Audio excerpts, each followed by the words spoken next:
Fala galera, sejam bem-vindos ao canal do Tio John. Hoje nós vamos falar sobre 3 grandes curiosidades do mundo dos videogames. São fatos bem interessantes que muita gente pode não conhecer, e que eu resolvi mostrar aqui. Lógico que existem muitos outros fatos curiosos sobre os games, mas preferi abordar apenas 3 deles para o vídeo não ficar muito grande. Se a galera curtir de verdade, podemos trazer mais algumas curiosidades no futuro. Então isso só depende de vocês, ok? Galera, eu quero pedir para vocês já deixarem agora o seu like, e caso não esteja inscrito, se inscreva também. Agora chega de enrolação e vamos pro vídeo. Carro vermelho na garagem do jogo Double Dragon é o carro do game Road Avenger. O designer de games Yoshihisa Kishimoto, que trabalhou na Tecno Japan e participou do desenvolvimento dos jogos Double Dragon, Renegade e River City Ransom, também conhecido como Kunio-kun no Japão, colocou um curioso easter egg em Double Dragon.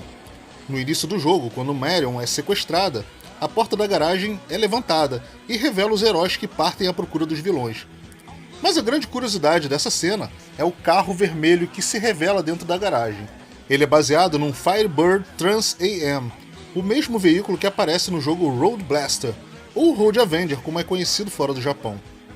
Yoshihisa Kishimoto havia trabalhado na Data East anos antes de trabalhar na Technos, e foi o diretor de vários games do estilo FMV, os famosos Full Motion Video, entre eles Road Avenger e Super Cobra. Road Avenger é um jogo onde um personagem sem nome está acabando de sair de seu casamento com sua esposa, quando cruzam com uma gangue que os faz sair da estrada, causando um terrível acidente que leva a esposa do protagonista à morte. O cara sobrevive ao acidente e, com lágrimas nos olhos, jura vingança aos membros dessa gangue. O jogo é exatamente isso, você pega seu carro e com ele vai caçar cada um dos membros dessa gangue, para vingar a morte da sua esposa. Lembra ou não lembra o roteiro do primeiro filme Mad Max? O game é de 85 e apareceu primeiro nos arcades, em videodisc, e tem todos os famosos clichês dos filmes de ação dos anos 80, mas de uma forma muito legal, ainda mais porque ele é um FMV, então o jogo é como se fosse um filme jogável. E Road Avenger é um dos melhores jogos desse estilo, tendo versões por Sega CD, Saturn e PlayStation. Vale muito a pena conhecer. A personagem Poison de Final Fight é um travesti. Esse é um debate sem fim, mas vamos tentar resumir. A personagem Poison, um dos inúmeros inimigos que aparecem no jogo Final Fight, um beat'em up lançado pela Capcom em 1989, tem uma aparência feminina sexy, usa roupas curtas e apesar de usar um cap da polícia, é uma vilã. Mas a grande curiosidade não são as roupas da personagem, mas sim a história por trás dela. Há muito tempo que se discute o fato dela, na verdade, ser um travesti. Isso se deu porque em algumas fotos de materiais promocionais do arcade japonês é possível ler a descrição de alguns personagens, e a Poison está descrita como uma New Half, para nós uma expressão meio sem sentido, mas no Japão ela é utilizada para se referir aos travestis. A Capcom temia tomar algum tipo de processo por mostrar um jogo onde era possível um homem bater numa mulher. Por isso ela achou que seria menos impactante se, ao invés de uma mulher, o personagem fosse um homem, vestido de mulher.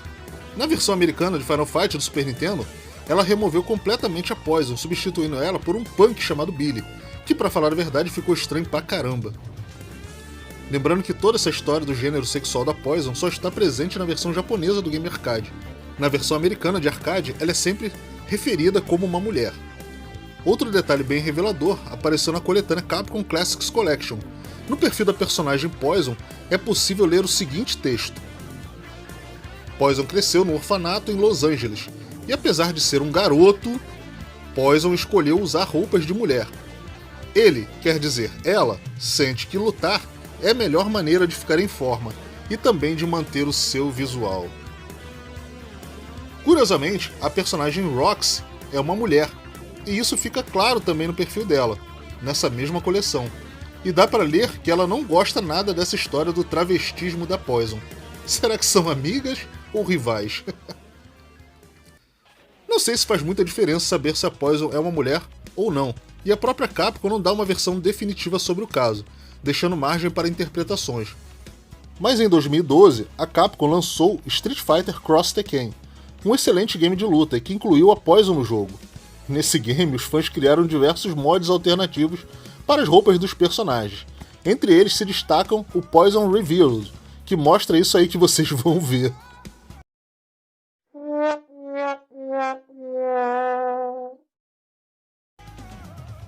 É lógico que isso aí é coisa de fã, e provavelmente eles não têm nenhuma ligação com a Capcom, sei lá, né? Mas tem uma galera que é fã da personagem e que tá ligado nessa parada toda do gênero da Poison, e pelo visto eles gostam. O jogo Donkey Kong da Nintendo seria um jogo do Popeye.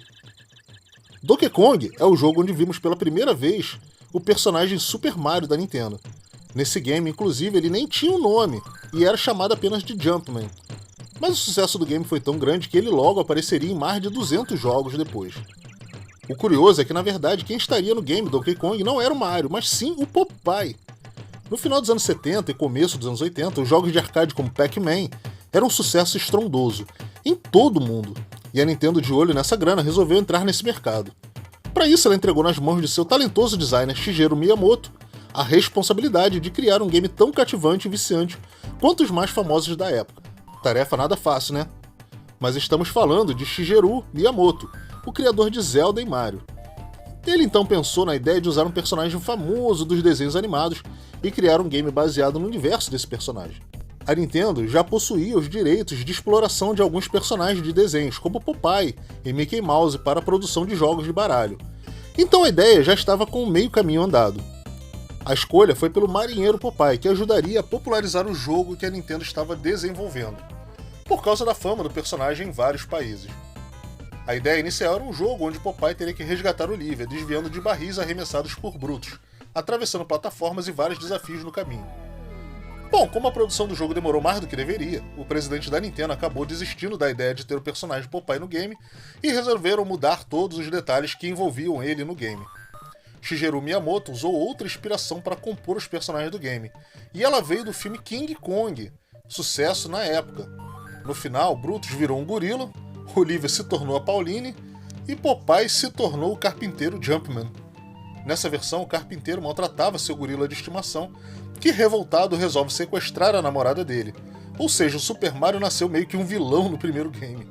Coisa que ficou ainda mais clara no segundo game, Donkey Kong Jr., onde jogamos com o filho do gorila original e tentamos escapar das armadilhas do personagem agora já conhecido como Mario.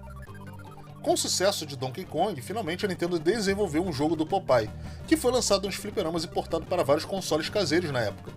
Mas é muito interessante saber que o maior personagem da Nintendo nasceu como um substituto para um jogo do Popeye, inclusive ele até guarda algumas semelhanças no visual. Bom, pelo menos nos traços iniciais do seu primeiro jogo, né? Bom, é isso, galera. Espero que vocês tenham gostado. Se gostou, deixe seu like. Se não está inscrito e gostou do conteúdo, se inscreva também. Agradeço a todos que assistiram o vídeo até aqui. Um grande abraço e nos vemos no próximo vídeo. Tchau, tchau.